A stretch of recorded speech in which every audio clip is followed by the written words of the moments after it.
Aluva Munnar റോഡിന്റെയും bypass റോഡിന്റെയും നിർമ്മാണം സാമൂഹ്യ പ്രത്യാഘാത പഠനത്തിന്റെ ഭാഗമായുള്ള പൊതു തെളിവെടുപ്പുകൾ തുടങ്ങി.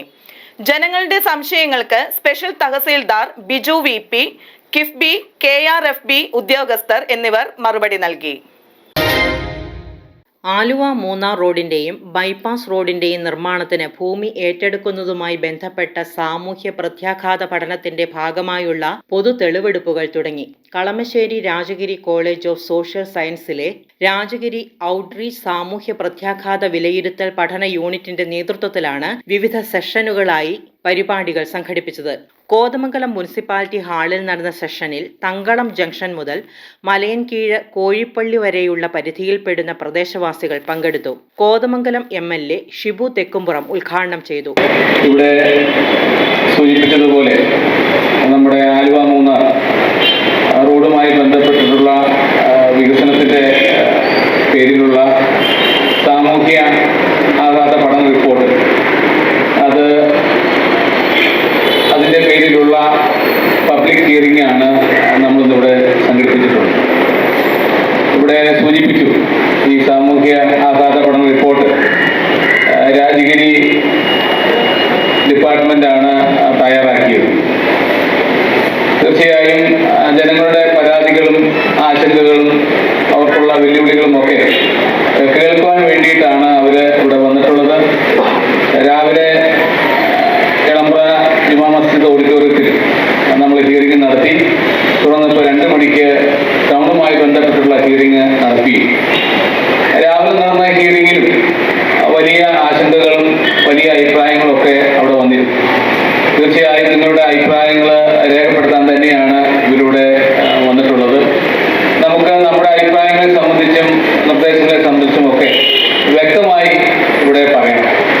നമുക്കറിയാം, നമ്മുടെ നാടിന്റെ പുരോഗതിയും വികസനവും എല്ലാ തരത്തിലും റോഡ് വികസനവുമായി ബന്ധപ്പെട്ട് കൂടുതൽ കിടക്കുകയും റോഡ് വികസനത്തിന് നമുക്ക് എല്ലാ തരത്തിലുമുള്ള നേതൃത്വം ഏറ്റെടുക്കേണ്ട ആവശ്യകത ഒരു വശത്തുള്ളപ്പോൾ തീർച്ചയായും ഭൂമി നഷ്ടപ്പെടുന്ന, തൊഴിൽ നഷ്ടപ്പെടുന്ന, എല്ലാ തരത്തിലും വരുമാന മാർഗങ്ങൾ ഇല്ലാതാകുന്ന പ്രിയപ്പെട്ടവരുടെ പ്രശ്നങ്ങളും ബുദ്ധിമുട്ടുകളും മനസ്സിലാക്കുവാനുള്ള വലിയ ഉത്തരവാദിത്തം സർക്കാരിനും ബന്ധപ്പെട്ട ഏജൻസികളൊക്കെയുണ്ട്.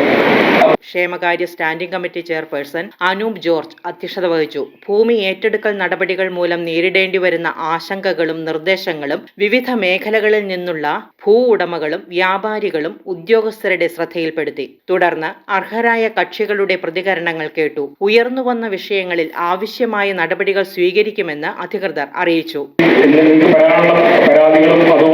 ആശങ്കകളും കേൾക്കുക എന്നതാണ് നമുക്ക് ഏറ്റവും പ്രധാനമായി ഇവിടെ ഉള്ളത്. അപ്പോൾ ഇങ്ങനെയൊരു മീറ്റിംഗ് കണ്ടക്ട് ചെയ്തത് തങ്കളം മുതൽ കോഴിപ്പള്ളി വരെയുള്ള ആളുകളെയാണ് പ്രധാനമായും നമ്മൾ വിളിച്ചിട്ടുള്ളത്. ഇതിന്റെ ബാക്കിയുള്ള ഇതിന്റെ ഡീറ്റെയിൽസും ഭൂമി ഏറ്റെടുക്കുന്നതിനെ കുറിച്ച് തഹസീൽദാർ നിങ്ങളുടെ അടുത്ത് വളരെ വിശദമായി കാര്യങ്ങൾ സംസാരിക്കും. അതുപോലെ തന്നെ ഭൂമി പോകുന്ന ആളുകൾക്ക് എത്രയാണ് അതിന്റെ റെമ്യൂണറേഷൻ, അതിന്റെ പൈസ എത്രയാണ് കിട്ടുന്നത് എന്ന കാര്യങ്ങളെല്ലാം അതിന്റെ റോഡ്സ് ആൻഡ് സെക്ഷൻസിലെ ആളുകളോട് എത്തിയിട്ടുണ്ട്. ഉദ്യോഗസ്ഥന്മാരെല്ലാം ഇവിടെ എത്തിയിട്ടുണ്ട്. നിങ്ങളുടെ ആശങ്കകൾ, നിങ്ങൾക്ക് എന്താണോ ഈ ഭൂമി നഷ്ടപ്പെടുന്നതിനുള്ള ആശങ്കകൾ, നിങ്ങളുടെ പരാതികൾ, മുന്നോട്ട് എന്താണ് ചെയ്യേണ്ടത് എന്ന കാര്യങ്ങളെക്കുറിച്ച് എല്ലാം ഒരു വിശദമായ ഒരു ചർച്ചയ്ക്കാണ് നമ്മളിവിടെ എല്ലാവരും കൂടിയിരിക്കുന്നത്. രാജഗിരി ഔട്ട്റീച്ച് പ്രതിനിധികൾ ഭൂമി ഏറ്റെടുക്കൽ മൂലമുണ്ടാകുന്ന സാമൂഹികവും സാമ്പത്തികവുമായ പ്രത്യാഘാതങ്ങളെക്കുറിച്ചുള്ള വിവരങ്ങളും പരാതികളും ജനങ്ങളിൽ നിന്ന് നേരിട്ട് ശേഖരിച്ചു. ഉയർന്നുവന്ന സംശയങ്ങൾക്ക് Angamaly special tahsildar Biju VP, KIIFB, KRFB ഉദ്യോഗസ്ഥർ എന്നിവർ മറുപടി നൽകി. പരിപാടിയിൽ വാർഡ് കൗൺസിലർമാർ രാജഗിരി കോളേജ് ഓഫ് സോഷ്യൽ സയൻസിലെ Meena Kuruvila, Biju CP, Maria Densy, Varghese KO, special tahsildar Biju VP, executive എഞ്ചിനീയർമാർ, വിവിധ വകുപ്പ് തല ഉദ്യോഗസ്ഥർ തുടങ്ങിയവർ പങ്കെടുത്തു.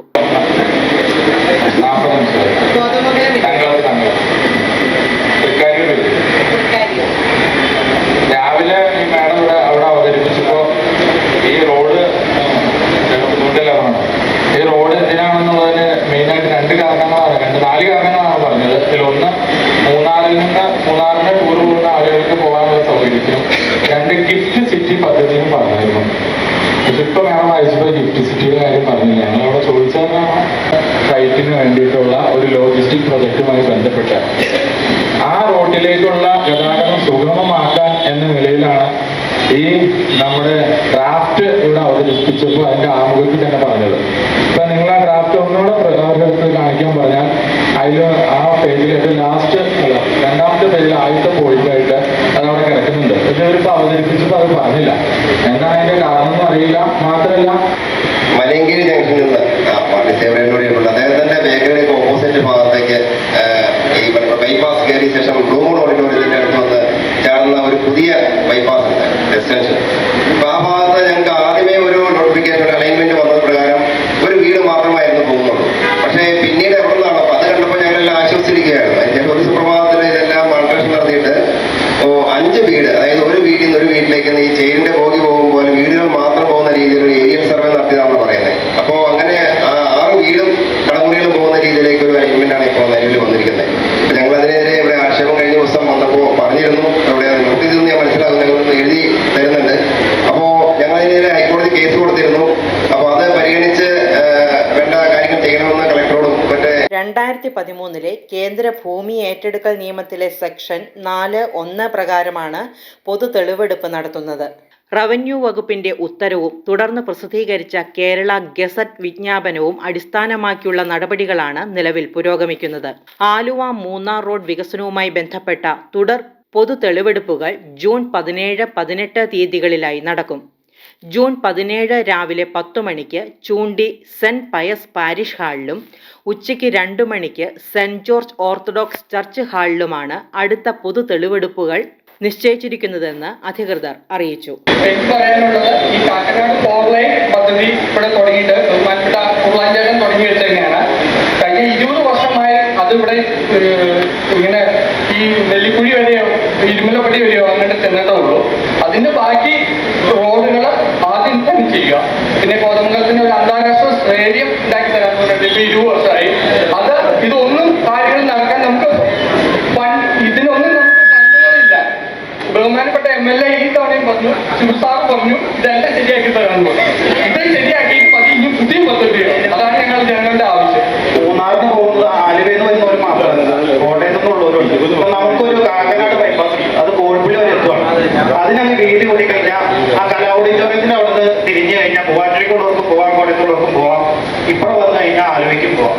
ആരുടെ സ്ഥലം അധികം പോകില്ല, കടകളും പോകില്ല. കുറച്ച് വീതി കൂടണം, അത്രേ ഉള്ളൂ. ഓൾറെഡി അവിടെ ഒരു ബൈപ്പാസ് കിടക്കുന്നുണ്ട്. അല്ലാതെ പുതിയതായിട്ട് ആളുകളുടെ സ്ഥലങ്ങളും ഇതൊക്കെ എടുക്കേണ്ട യാതൊരു ആവശ്യമില്ലെന്നാണ് എൻ്റെ ഒരു അഭിപ്രായം. Media 60 news, Kothamangalam.